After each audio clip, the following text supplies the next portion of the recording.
So Counter-Strike legend Shroud and super streamer Sacriel made a huge announcement this week of their new game, Project Astrid. In this video, I'm going to tell you everything we know so far about the game, make some speculation, and hopefully give you everything you need to know. If you like this kind of content, smash that subscribe button, hit the like button, and without further ado, let's get into the video. With developer Splash Damage at the helm, famous for Gears 5, Arkham Origins, Halo Master Chief Collection, as well as other classics like Quake Wars and Wolfenstein Enemy Territory, which was my first exposure to PC shooter games, I have fond memories of heading up to the computer lab, hand sandwich in hand for an hour-long lunch break session of Enemy Territory in high school. A short devlog just dropped highlighting the dream that Shroud has always had to create the perfect game.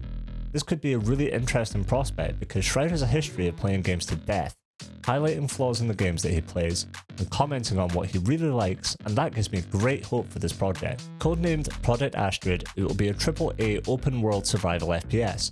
A genre has some serious highs, with games like DayZ, Dark and Darker, The Forest, Escape from Tarkov, Scum, and quite possibly the most famous game in this genre, Minecraft. Although Minecraft isn't really an FPS, but it basically wrote the script on game design, art direction, and also got a lot of non-gamers into the game back in 2011 when it dropped. What can we expect from this game? Well, that's a really interesting question with interesting implications. If Project Astrid is not a working title, it hints at it being a futuristic / dystopian game, with featured weapons similar to that of Valorant, Deadrop, Titanfall, and The Cycle. It could also maybe hint at fantasy elements being present in the game, as Astrid is the word of Scandinavian origin meaning divine strength. Let's dive a little deeper here. When I think fantasy elements, I think abilities in a class system. If we look at Apex Legends, a game that we know Shroud loves, we see multiple characters having their own abilities, their own benefits and drawbacks, and this is something we haven't seen in the survival shooter world, and a potential gap in the market. Interestingly, and I'm throwing this out there, the original title of Valorant, a game that is CSGO but Overwatch, for a simplistic explanation, was also codenamed Project A before it was released into beta.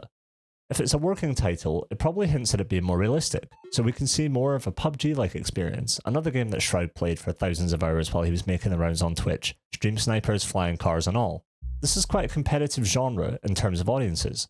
However, I feel with Shroud's particularity about what he likes and doesn't like in a game, Splash Damage could have a real slam dunk on its hands. I'm going to name a list of games here, and I'm going to give you 5 seconds to guess what they all have in common. Leave your answers in the comments. Pause the video if you have to. Here goes. Valorant, Escape from Tarkov, DayZ, Apex Legends, and PUBG. Did you guess what they all have in common? Of course, what I'm talking about is streamer support. That's right, if it hadn't been for streamers like Shroud, Summit, Sacriel, the co-creator of Project Astrid, Ninja, XQC, and Pokimane, these games would not nearly have the level of sales or player counts that they have to this day. This is exactly why this game could be a slam dunk for Splash Damage.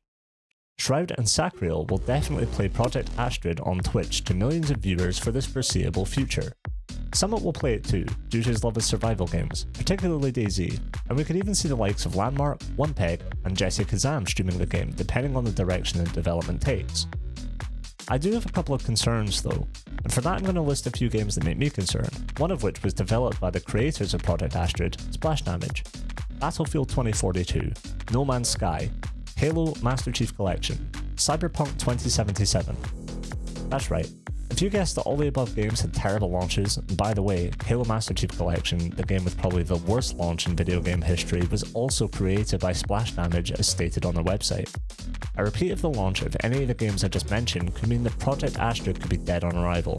And sadly, with the state of video games industry in 2023, I can't help but be a little bit nervous about how this is going to pan out, and why I'm tempering my expectations when it comes to the quality of the product on launch.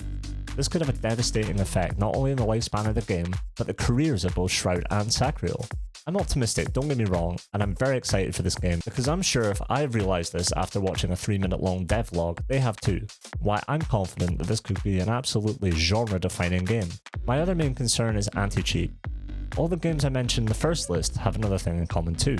In my view, this could be the curse of popularity talking, but I'm speaking about anti-cheat.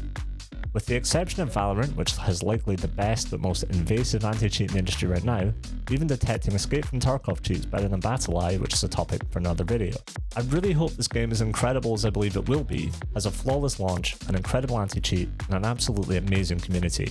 This game could revolutionise the industry, dwarfing all other viewer counts on Twitch, smashing the sales charts, and live a long and healthy life until it dies of old age on an absolutely Counter-Strike-like scale.